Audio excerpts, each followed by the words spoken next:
Hi, I'm Danae, Shanti, and welcome to Storytime, where we are looking at how to access your inner hero. And have I got a story for you today? So, usually I talk about things that have happened in the past because I know the results. But this time, I'm right in the middle of trying to find my way through a very emotionally intense story. So I thought, it's filming day. Why not use what's actually happening live right now? So that's what I'm going to do. And the topic today is about caring for one of your pets. And for me, it's my older cat, Mittens. So what's happening, who I am at the time. So that's the formula. Let's do the formula first. Who you are at the time, what the predicament is, how you ask for help, the guidance you receive, making choices in how to work with the guidance, the actions you take, and then the results you get.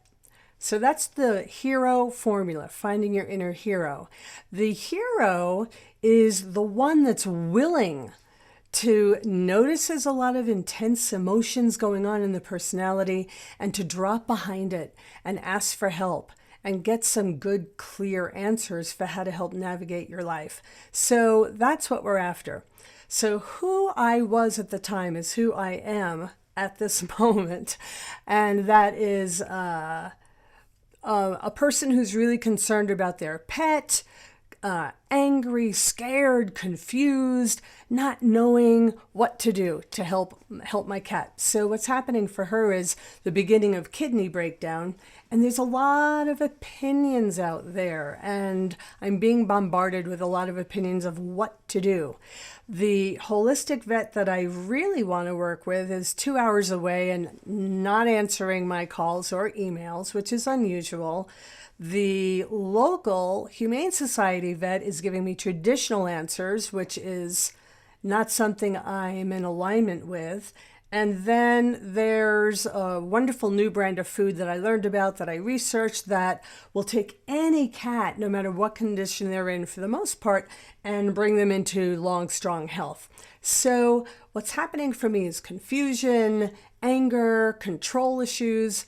I can't get her to eat the new food that I got, which I have the most confidence in is that food. So there's a lot of that happening inside of me.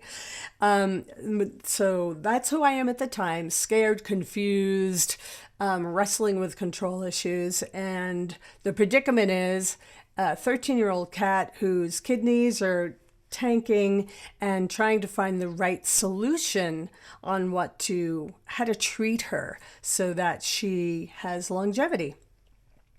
So I went inside and asked for help. I turned to my guidance and I asked for help, and I sat down and I said, I'm in such huge emotional waves. I can't even think straight, and her not eating the food I just put out for her in 3 attempts is just making me crazy. And I have no control in the situation. Please help. What do I need to see that I'm not seeing? What sort of insights are there that I'm not aware of?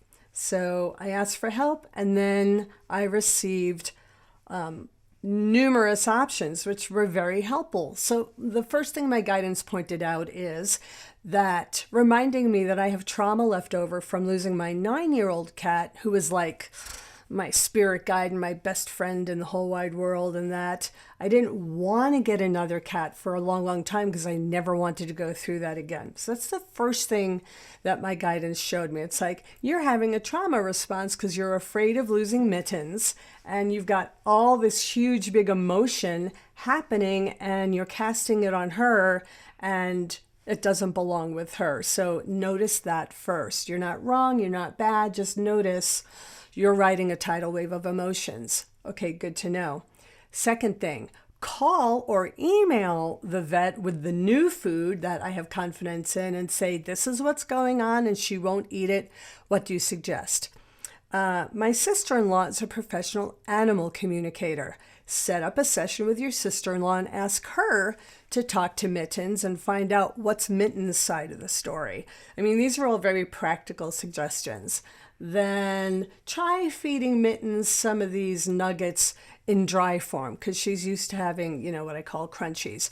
Try that. And I've already talked with Mittens and felt her communicate to me that she's deciding if she wants to have a long, long life or not. That's her right to live as she chooses, not my attachment to her. So was there anything else?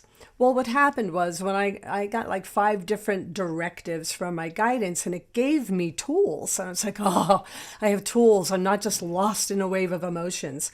So then I thought I have choices with the guidance that I was given. So what do I want to choose to follow? Well, honestly, all of it resonated and made me feel more calm. So I wrote a list of the priority of those choices and how I felt I wanted to move through them, and I'm now following the list. So made a decision about which choices I would do, and then made an action list so that I can take action on each of those points of guidance that I received. The one thing that I don't have for you in today's video is results. For Mittens, I can tell you that the results for me are I'm really aware that I'm walking around with a lot of emotional intensity. I'm really aware that part of that is history and trauma and doesn't have to do with the current moment. I'm aware that I have action steps to take, and so I feel more empowered instead of stuck and lost. So those are the immediate results in helping me feel better to move through my day. What the results for Mittens is going to be, well, maybe I'll get back to that next week. So, cat care. For you, it might be a different kind of a pet, or it might cue up some other idea of maybe situations or people that you're trying to take care of and you don't know what to do.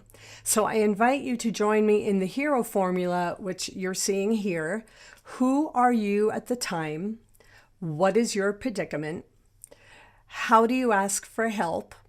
What kind of guidance do you receive? Out of that guidance, what choices will you make? And then what actions will you follow up on, and what will your results be? And I do want to recommend, if you're not a journal person, if you don't like keeping a journal, I want to recommend at least a notepad so that when you start on this process, you can track what's happening. I've been keeping journals since I was 12, so I really believe in journal writing. I feel it helps us go deeper and get past the mental mind and dive down into the level of guidance where we are held and taken care of all the time. Our guidance will never leave us emotionally abandoned. Our guidance is always there to hold us and help us through anything. So feel free to email me. Here's my contact information, and let me know how your story is unfolding. I'd love to hear about it. And meanwhile, may you feel blessed and supported in your life. And see you next time.